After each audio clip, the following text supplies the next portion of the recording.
was that I realized that if I read a book a week for the entire year, I could get through most of the books on my shelf, which was a motherfucking thrilling prospect. Oh my god. That being said, I've fallen behind on that goal, and I'd made the promise to myself that I wouldn't try to catch up if I fell behind. And I also think I've realized in the process that there are some books that feel like they kind of deserve more time, you know? Like, I love challenging myself to read faster. I think it's a good challenge for my brain and just for myself. But there are some books where I want to let them linger, you know? Where I want to spend the appropriate amount of time with them. And when you're trying to read a book a week, and for me, when that's pushing my reading pace, I think I became acutely aware of how I was dragging my feet to accomplish that goal because I wanted to spend more time with a book, but then I wasn't allowing myself to, and it was just kind of like, you know, a little self-sabotaging kind of feeling. And so I've kind of eased back on my goal, but still with the goal of trying to read at a bit of a faster pace, if that makes sense. I think there's also some books like that are weightier material, or just a little like that resonate a little more deeply, where I want to let them marinate. I want to let them spend that time like in and with my soul. So there you go. I think I'm like 5 books behind at this point, but that's okay. That's fine. Nowhere to go but onward. So, having said that, let's talk about books. I don't actually remember the last book that I told you about in the reading wrap-up of a couple months ago, so we're just going to start with this one, and I think that it is the last one I might have told you about. This book is called This Is How You Lose the Time War by Amal and Max Gladstone. I had heard so many good things about this book, and it was very, very different than what I expected. I felt lost most of this book, I'll be real. As a girl who loves to understand,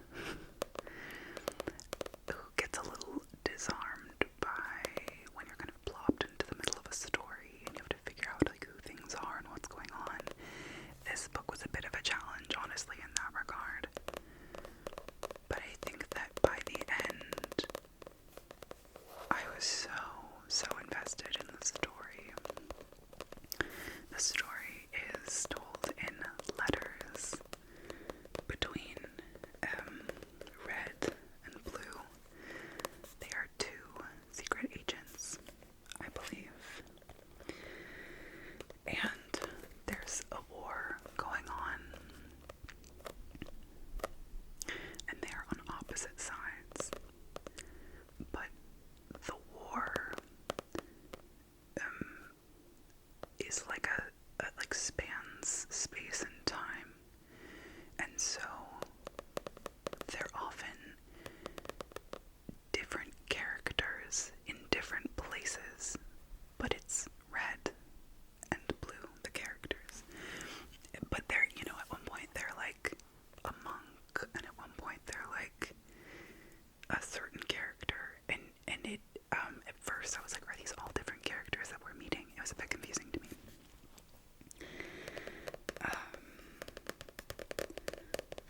But Red belongs to one faction of the war, which is called the Agency, I think, which is a post-singularity techtopia, and Blue belongs to Garden.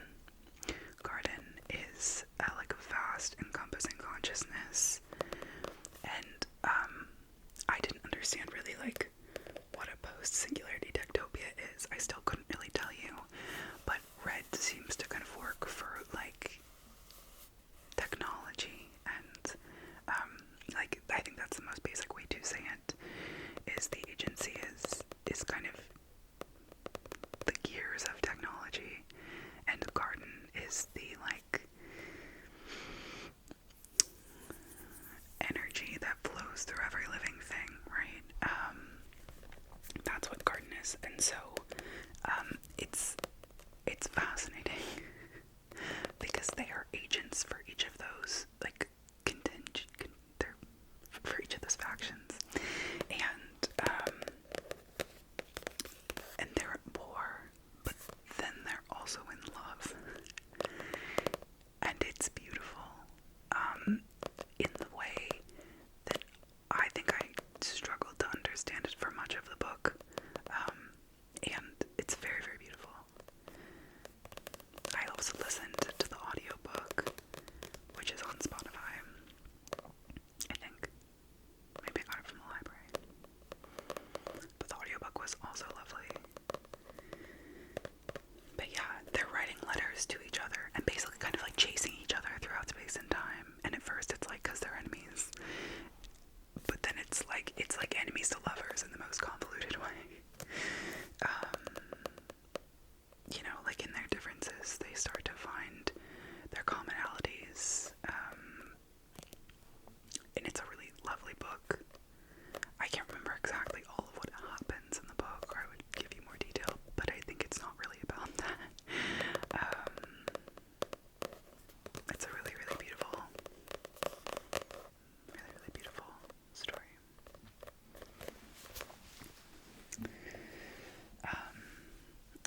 Then I read Magnolia Parks by Jessa Hastings. Oh my god, I hated this book so much. Like, just to be real about it, straight out the gates.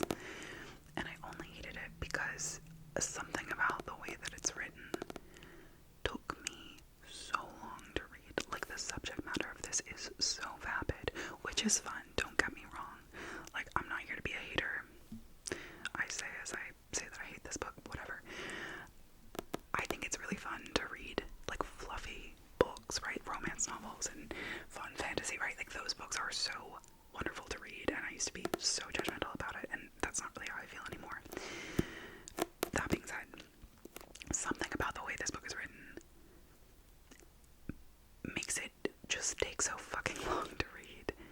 And this is not a book I wanted to spend weeks with, and it is a book, it's also like, I just spelled shit all over it. It is a book that I spent weeks with, and I just also thought the story wasn't that compelling, frankly. Like, I think it's really interesting when people talk about romance novels that they like, or, you know, kind of like fluffy fiction that they like, because I think it's a really specific, like, people like really specific things, and for me, I think it's like, I love a fast-paced romance novel, or one that just, like, you don't drag through. I don't want to drag through a romance novel. This book got to the point, like, 200 pages in, where I was like, I just need to finish this, but I still have, like, another 200 pages. The audiobook is also obscenely long. I listened to the audiobook for a lot of it, but I just found that, like, the plot was really elementary, and just, like, somebody compared it to Gossip Girl, and like, yeah, but as I recall, Gossip Girl was interesting. I guess I read Gossip Girl, though, like, when I was a teenager, so maybe this would be, like, fun and salacious to a younger person. Didn't do it for me. Sorry. It's about, so Magnolia Parks is the main character, and BJ Ballantyne is the other main character. They're both, like, part of London's elite, and they're socialites, and she's, like, in love with BJ Ballantyne, and they've basically just, like, circled each other their whole, like, young adult lives. I think they're also teenagers, so maybe this book was just, like, not, was just, like, too young for me, but at some point, like, they just kept hurting each other in these, like, manipulative pages and I was like, I'm tired of this. Like, both of these people suck. Like, it felt like reading a really long Am I the Asshole? Where I was like, I don't really root for either of these characters. And I'm bored. So, yeah, that's me banning this book. There you go. It's a real, like, will they, won't they, like, I don't know. I think I've said enough about it. Feel free to disagree with me if you enjoyed it. I don't know. Just didn't do it for me. But I do feel like with romance and, like, romantasy and fantasy, people have really different tastes. And, like, just because it didn't do it for me, I don't know, doesn't mean it will do it for you, right? Like, I've heard people who I really respect their opinion on other books, more like literary fiction, I guess I'd say, like, talking about romance or fantasy novels that I like, and be like, this was terrible, and I'm like, oh, but, like, I think it's a really different kind of beast, almost. I think it appeals to, like, at least a different part of my psyche than, like, when I read literary fiction, right? Okay, then I read Ariadne by Jennifer Saint. This is a book that my cousin gave me for Christmas, I believe.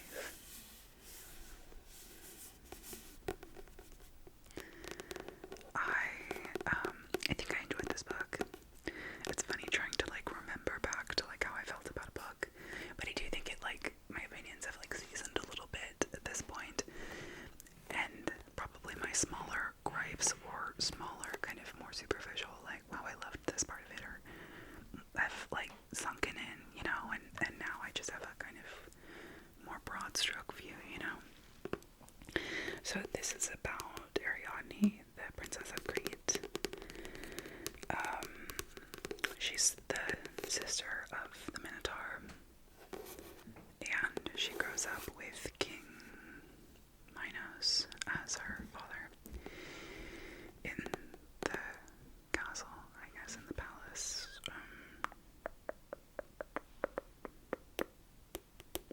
And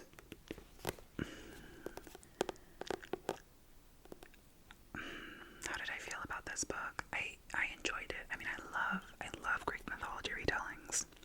I love them.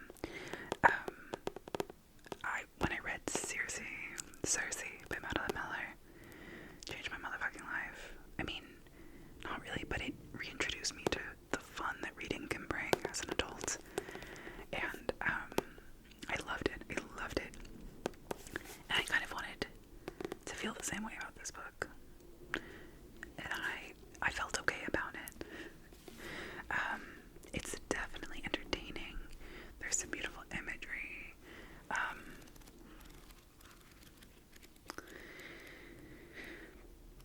It wasn't overly hard to read. And I'm trying to remember my central gripe about it, because I did have one. And I think it was about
sacrificed to the Minotaur, and she saves them. Like, she meets Theseus and then saves them, and then Theseus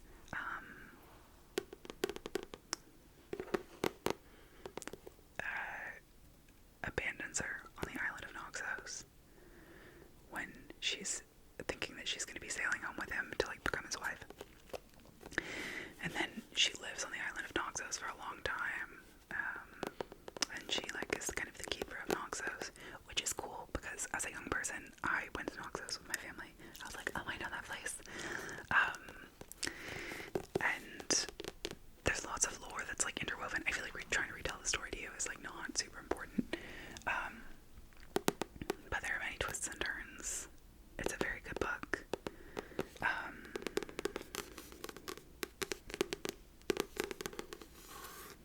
Yeah. Where am I? Oh, I was setting my books over here. Okay, so then I forgot to mention that the mode by which I have been choosing what book to read next, I was inspired by Haley Jean. Shouts out to you, girl. Inspired to pull names of books from a jar. I think it's honestly helped with my kind of like choice paralysis so much when I finish a book, because then I like look forward to like, what am I gonna pull from the little jar. So I have one of non-fiction books and one of fiction books, and I've been really trying actually this year as well to be reading like non-fiction and fiction at the same time. It's been going okay. I think I read more efficiently when I'm reading one book at a time, but I can never decide whether I want to be reading fiction or non-fiction. And there's so many interesting non-fiction books that I want to read as well. And so I've been trying to do them both at the same time. Anyway, not going great, but that's how it's going. And so all these books, I didn't choose the order in which I read them. I pulled them out of the hat. Probably should have mentioned that earlier on. Because then after Ariadne, what did I pull from that? But Flawless by Elsie Silver. And this sent me down a rabbit hole, y'all. I had such low expectations for this book. Like, I don't know, especially after reading Magnolia Parks. I was like, do I just not like romance anymore? Like, is my depression hitting a little too hard for me to be like enjoying romance? No. Oh my lord. And I feel like this toes the line between just like romance and like pure smut.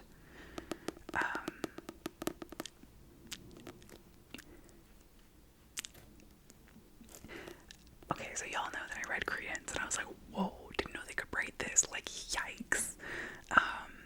And that happened. I'm certain you can find that somewhere on my channel, me reacting to Credence. But I felt like, how do I even begin to say this? I didn't really think, like, I've read smut before, right? Like, I've read ACOTAR and I've read like other things that have like smut in it, and I didn't really think, like, especially because I'm queer, like I was like, maybe I just don't, maybe this is all like a little too straight for me, like I guess I just like don't really think it's that hot. And then reading Elsie Silver, like, it was that hot, y'all. Like, she knows. So this one is about Rhett and Summer, and Rhett is a professional bull rider. Summer is an intern at a PR firm. She's tasked with keeping an eye on him because he's like the bad boy of bull riding, and he's like done some things that have made his fan base and his sponsors not thrilled with him, and so she's forced to spend the summer with him or something, kind of babysit him. She's embarrassed and kind of demeaned by this ask. He's embarrassed because his PR person is having him have a babysitter, but there's also like chemistry between them. He kind of hates her. He thinks she's prissy. She hates him. She she thinks he's like full of it. But of course, like, I mean, you can find the romance through that, right? Yeah, and it's hot, it's cute. Oh, I didn't know that I felt some type of way about Canadian cowboys, but I do. Anyway, highly recommend if you want something fun, light, super speedy read. Like, flew through them for me. So it also kind of propelled me into being like, I can read faster, which is always a fun feeling. I feel like sometimes I need to give myself that, especially after I've read some slow things for a while. It feels good to read something you can just breeze through to kind of like get your confidence back, you know? So then after that, I was so taken by that book that I read the second one. I read Heartless because I was like, was this just a one-off? And oh my lord, it was not. So this is about her best friend and Cade Eaton, who is the brother of Rhett, who is the main character in the first book. So it's about, what's her name? Willa and Cade. And it's cute. I mean, so all these books are technically like standalone novels, but you can read them in series as well. They're the Chestnut Spring series, if you didn't know that. I mean, I assume that you maybe do if you spend any amount of time on the internet of books, the book talk, booktube venue. But this one, honestly, like, I cried a lot in this book. I don't know what it was, but like, I think I related to the characters a little bit more. Like, Willa Grant felt like a kind of reflection of like the inside of me a little bit. And I don't know. So anyway, Cade, the main guy, is like 13 years older than Willa, and she's living in his house for the summer to take care of his son. And he like works at the ranch where like that we go to in the first book with Red and Summer. And anyway, and Willa is just kind of this like wild child a little bit. Like, she's just a little off the cuff, like not off the cuff, but like she'll just say shit, you know, and she's like a little goofy, but like very down to earth. And she comes to babysit his son for the summer. I'm totally blanking on the name of the son. And I don't know, she's kind of provocative. Like, she'll say shit to like get a rise out of him or like tease him. And I don't know, it's just then becomes this very like intense like love affair, which also then involves like his child, right? That like she develops this really intense bond with his kid after taking care of him all summer. But then they're like, can we have this relationship? And do you actually like want to be this kid's mom? Like, his mom already walked out of his life earlier, right? And like, so it's like, it definitely, I think I enjoy it too, because I think it grapples with like real emotional subject matter while still being so goddamn smutty and hot, which the girls love. So yeah, highly recommend. I have the third one on my shelf. I haven't read it yet. It's coming down the pike. I almost read it after, like, I just started a new book, and the third book of this series was almost the one that I chose, and then I was like, no, I need to let the jar decide. But after this next book, I might go back to Elsie Silver. I do love these books. Yeah, didn't know I loved reading so much, but here we are. Okay, and then the next book I pulled from the jar is a total pivot vibe shift. Literary fiction, motherfucker. This is a book that I have tried to read at least twice.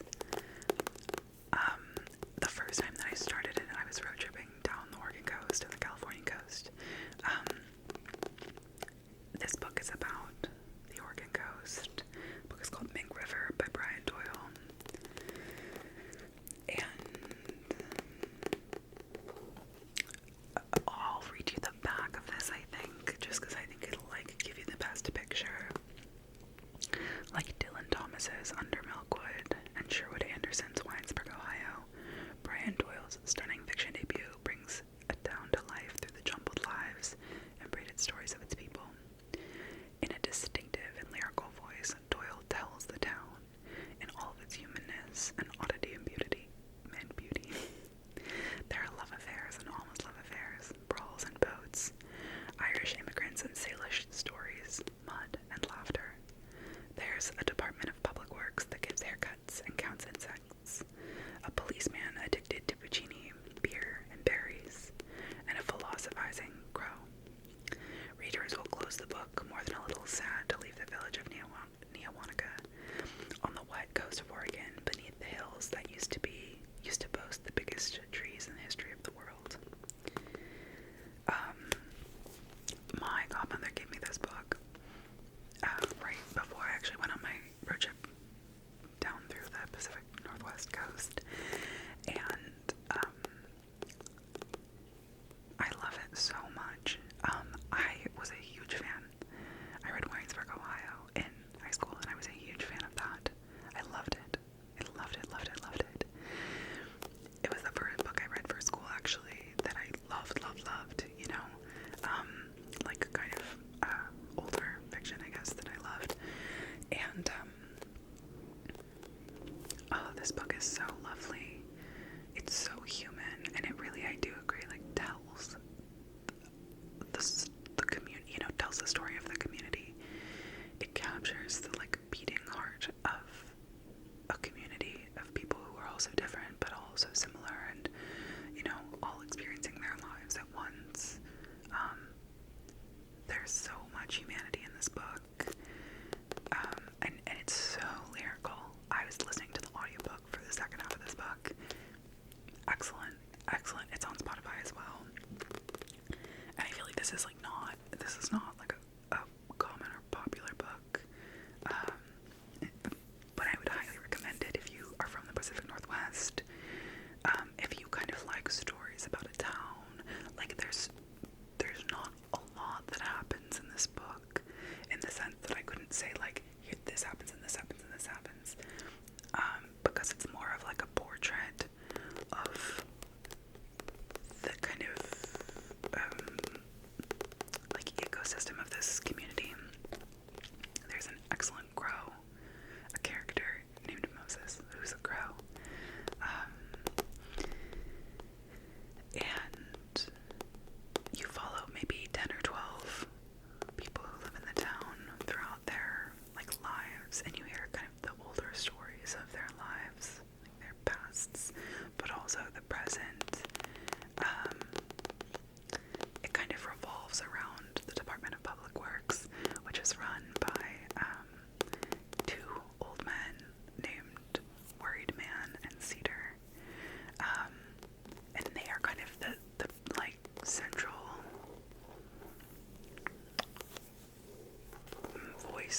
voices around whom the rest of the story revolves. And you get to know their partners and their children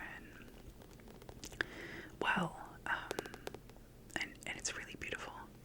So yeah, this was the book in which I was like, I just want to linger, like I just want to stay in this world because it's really beautiful, and I think it deserves that kind of time and attention.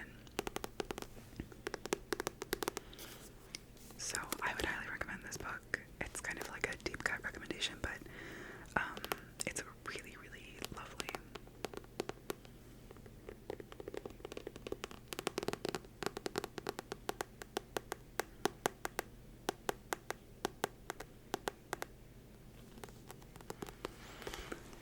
So, saying when I was thinking about when I just said a 10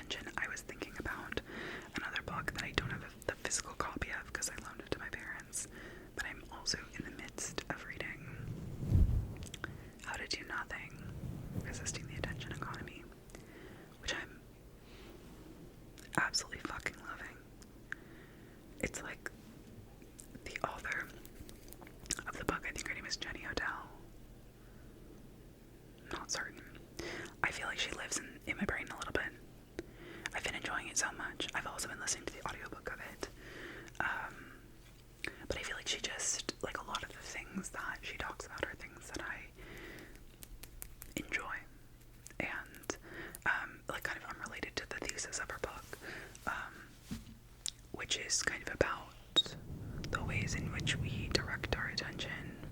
I don't even know if I can kind of encapsulate it into like a little blurb, but basically about the way that our attention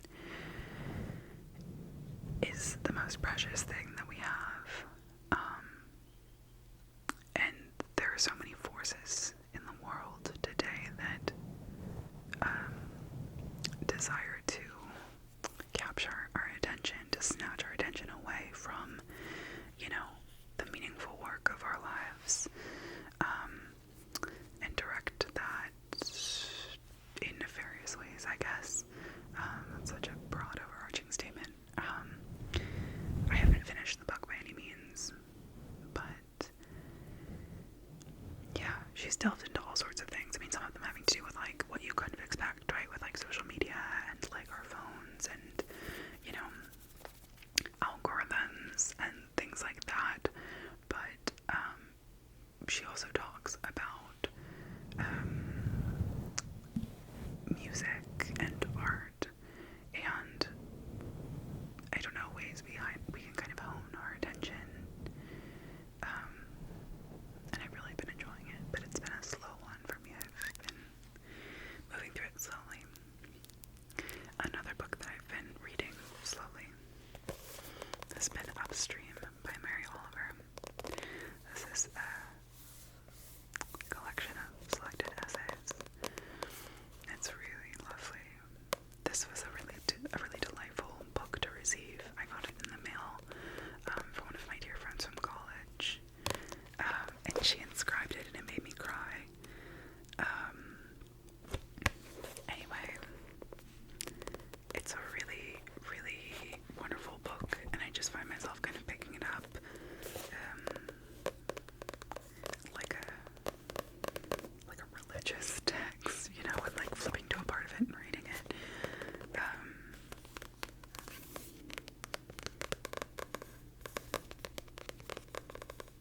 I've really only read poems by Mary Oliver, and her essays are phenomenal. Another book that I'm kind of in the middle of is this one. I found this in a little free library recently, and I kind of picked it up on a whim. It was next to a book about fat phobia, and I was like, oh, I really want that one. And then I saw this, and I was like, that seems kind of interesting. And then I picked it up the other night when I was like going through it. I was just having a terrible fucking time, and I flipped to a random page that happened to be about anxiety, and I had been having a really hard time with my anxiety.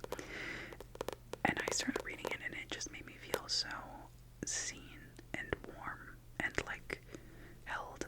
And I was like, oh damn, okay. So I started reading it. This is a memoir about by Mimi Jew, who is a survivor of intimate partner abuse and violence. And this book kind of documents the process of their healing. And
said it in a video, and someone was like, actually, it's this. And I was like, oh, well, whoopsie doopsie. Yeah, I wasn't really committed to reading this whole series, and I'm still not. But it was on my shelf, and the goal is to be reading every book that's on my shelf. So I'm trying it. But as I recall, I think Throne of Glass was a bit of a slow read for me. And this is proving to be a bit of a slow read as well. I mean, I got through a couple pages of it last night, but yeah, I've never read the back. Maybe I should. We'll see. Okay, Kalina Sardouthian won a brutal contest to become the King's Champion, but she's far from loyal to the crown. Though she goes to great lengths to hide her secret, her deadly charade becomes more difficult when she realizes she's not the only one seeking justice. Her search for answers ensnares those closest to her, and no one is safe from suspicion. Not the Crown Prince Dorian, not Kale, the captain of the guard, not even her best friend Nehemia, a princess with a rebel heart. Then one terrible night, the secrets they have all been keeping lead to an unspeakable tragedy. As Kalina's world shatters, she'll be forced to decide once and for all where her true loyalties lie and what she's willing to fight for. I think I recall when I didn't love Throne of Glass, and I kind of said so, and then somebody also commented and said that it was like Sarah J. Maas wrote it when she was a teenager, and it was like her first novel or series of novels. And then I had a bit more like, I was like, oh well, that kind of tracks. But we'll see. I mean, I'm open to enjoying it. I'm also open to hating it, because there's one thing about me, is I'm a lover and a hater.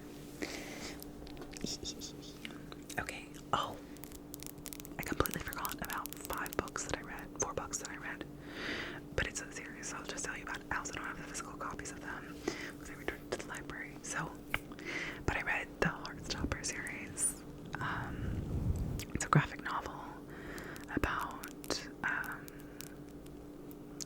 queer kids, about a love story between 2 sweet, high school age boys, and, in the UK, and it's very lovely, it's very sweet. I think it touched on important parts of queer experience, and also, the way in which, like, I think it did a good job of, like, sharing queer experience, in the lens that, like, not everything is about, like, queer pain. Do you know what I mean? I think that so many mainstream, queer stories revolve around, the lack of acceptance of queerness in whatever form, in terms of, gender or sexuality. And I think it's important for those stories to be shared. And I also think that sometimes it can one-dimensionalize queerness into an experience that is always going to be, painful. That's not true. There's a lot of wonderful things about being queer. There's a lot of beauty that comes with it, and comes from queerness. And when the only stories that are popularized in the media are ones about queer pain, it can kind of paint an inaccurate picture, I guess, in my mind, of queerness. That being said, really important to share stories about queer pain as well, because those are real and true. But if those are the only stories that we're hearing, that's not an accurate representation. And so I thought that the book did a really lovely job of, telling a coming out story, telling a story